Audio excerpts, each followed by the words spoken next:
Hey friends, how we doing? All right, we're going to talk about buyer 101 stuff today. Now, this is a training that we did in person last week, and it was a little more difficult to record with everything going on and all the conversation. So, as promised, I put together some slides that we can talk about, and it really goes over the steps from the second somebody raises their hand and wants to buy a home with you, all the way up through writing an offer. Now, the writing the offer itself will be a separate video, but I did want to cover some key things that can help you win when working with buyers up until then. So let's get started. Now, here's a little bit of an agenda or a step by step. Now, this is a basic list, and we'll go into detail of each step. However, I want you to take note of this. So, the first and foremost thing that I do with any buyer opportunity is I want to get face to face with them. Now, a buyer consultation can be broken up to two steps. We'll talk about this in a second, but really it's a fact finding mission and getting to know the person, build rapport in the beginning. And then later on, we might do an actual consultation where we can show our value and really highlight what we do as an agent. And you'll start talking about pre approval, building a budget, preferably with one of your preferred vendors, getting a buyer broker agreement signed, setting up showings through the MLS, how to use showing time. We'll highlight that as well. And then again, writing an offer.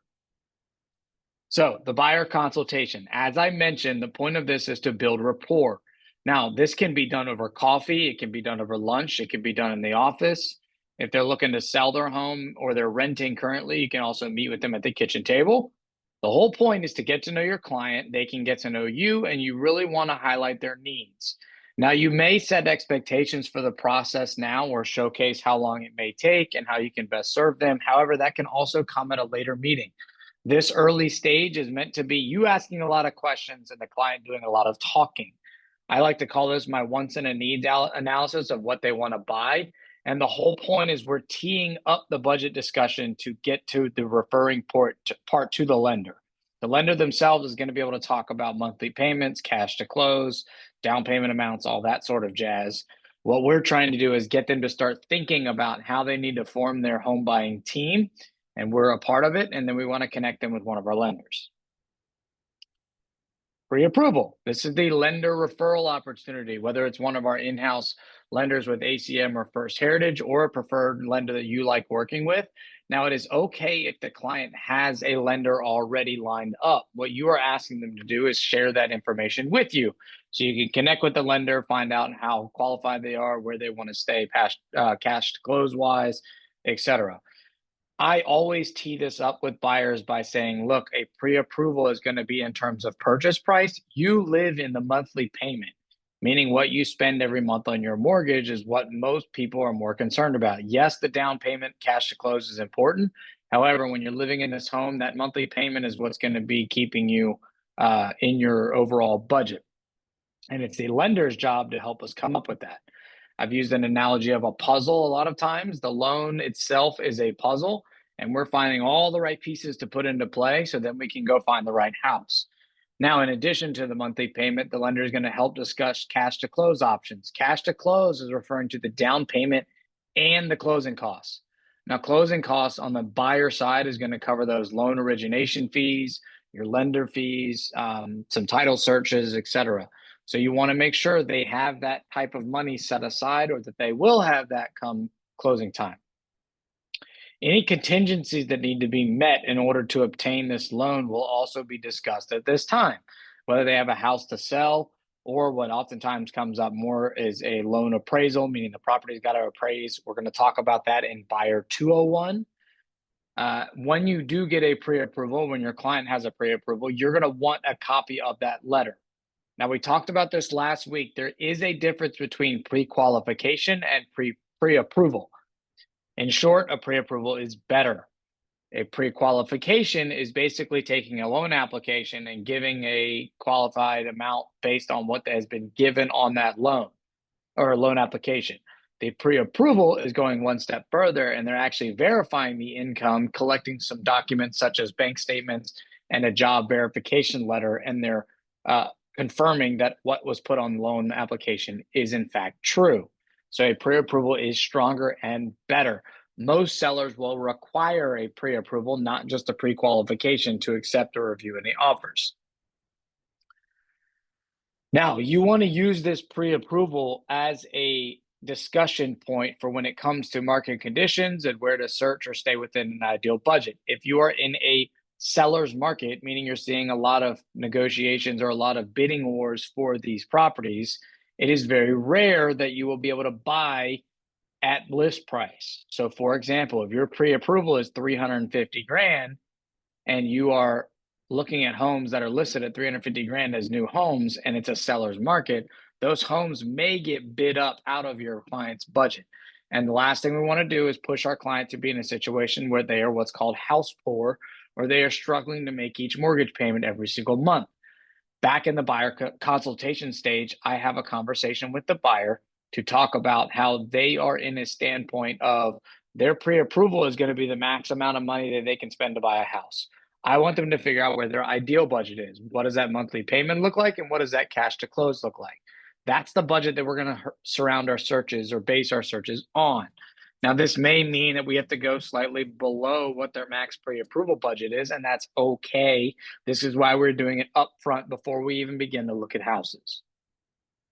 Speaking of looking at houses, it is by law now, you must have a buyer broker agreement signed prior to any showings, before you open that door to show anybody a house and represent them as an agent. Now, open houses do not apply to this. However, if you're going to represent that buyer, you would need a buyer broker agreement.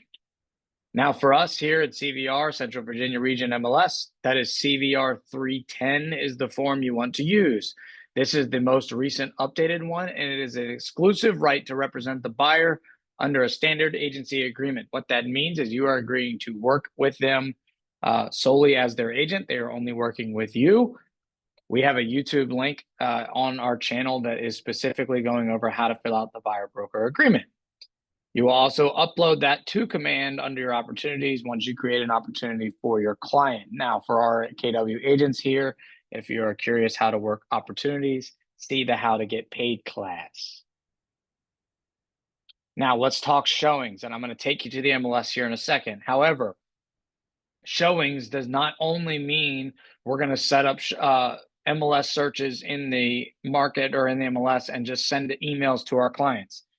Part of what we should be doing as a buyer agent to provide more value to our clients is to exhaust all opportunities to find them houses. One of them would be our KW app. You are empowering the client to do their own searches. We can send the Keller Williams app to them. They create a profile and they can look at houses, whether it's when they're driving around or sitting in the comfort of their own home. They can see what's available for sale. These sites are much more accurate than, say, things like Zillow, Realtor, Trulia.com, etc. They're also hyper-localized. So wherever you are, you're going to be able to pull up information about that. Now, this is in addition to MLS showings. Now, the search criteria that we're talking about is going to be going back to that budget that they just mentioned. You're also going to go back to the original buyer consultation with their wants, haves, and needs. Now, with their wants and needs, some of that stuff may have to be left off of the search criteria in order to expose more options, and that's okay. Let the buyer pick which ones they want to see. Now, when it comes to scheduling a showing, I'm going to show you what that looks like. We use a showing time service. It's a 24/7 service. You can book it online. You can also call or text. Most of the time, listing agents will have it set up where showing time is being used. In the off chance it's not, you will always want to call or text a listing agent before any showings. Now, we're going to talk about this here in a second with the offer side, but you want to make sure you have an updated Century Connect app on your phone. This is what goes to the lockbox. If you remember from the in-person training, you hit the little enter button on the Century Lock lockbox, and it pairs to the Bluetooth app on your phone, and it will open up when it connects. Again, this is a question for the MLS or for RAR. If you have not had this set up, I can help you do so. We just need you to reach out to me. Now, before any offers come into play, we want to call or text the listing agent before any offers. Let's talk about the offer. We want to call the listing agent because we want to find out if the seller has a preferred closing date, if there are specific terms that are needed, and obviously if they have any other offers. I'm going to walk you through what writing an offer out of our MLS looks like. However, there are supplements typically added to the listing you will want to include. Clicking TD is how we get to the transaction desk. There's a couple ways we can do that. I'm going to show you that here in a second. Make sure you're using the most updated purchase agreement. It was updated in November of this year in 2024. When you write your purchase agreement, you will always want to attach the pre-approval letter from your lender.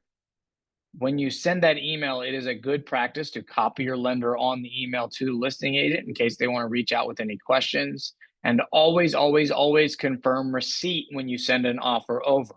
My strategies, or what I like to do as best practices, and this is what we teach on our team, is we will actually send the email over and then text the agent separately to say, hey, sent you an offer. Let us know what it looks like. I will also give a bullet list highlighting what is most important out of that offer. It will be lending type, purchase price, close date, if there's any credits given from the seller, what we're doing with inspection, and if there's any other contingencies or important information. Now, again, we're going to have a separate YouTube link for writing an offer, but I'm going to go ahead and show you a couple things in the MLS now. So hopefully you've seen this by now. If you haven't, please go take the Intro to CVR MLS training. This is pretty much what the home screen looks like. I'm going to use one of our office's active listings just as an example.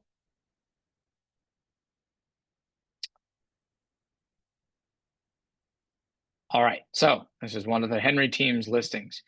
When we go to schedule a showing, there's a big bold link right here in the front that says schedule a showing. You click this link, it will pull up your showing time. Your profile should be here. Obviously confirm that all the information looks correct.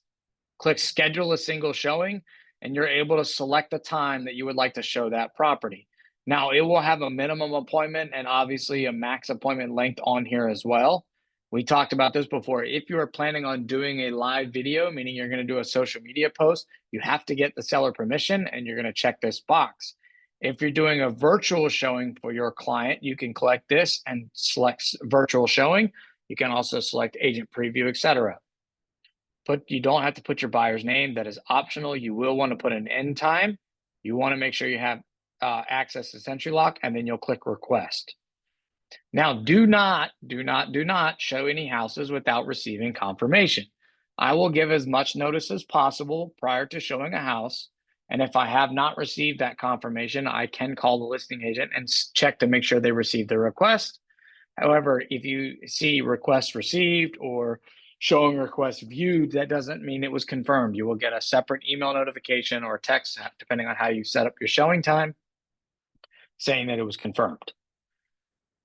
All right, now, a couple more things before we wrap up. This particular training is, these are the supplements, this little document stage. You click that, and this is where you're going to find things like the residential property disclosure. If a lead-based paint addendum is required, that would also be here, as well as a couple other things like feature sheets or extended seller possessions, if they're selling any furniture, etc. You can add all of these things to the MLS listing. So you will want to make sure you're saving that prior to writing an offer. Then when it comes to writing an offer, you're going to click this little TD stage that says start a transaction. Now, I'm not going to do that because we're going to do a separate video to show this. However, that wraps up our Buyer 101 training.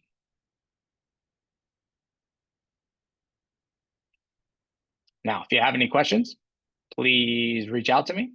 And otherwise, I will see you guys next time, whether it's an in-person training or if we have a 201 training, which is coming up next. In between the off is going to be the purchase agreement or the offer side of things. So thanks. Take care.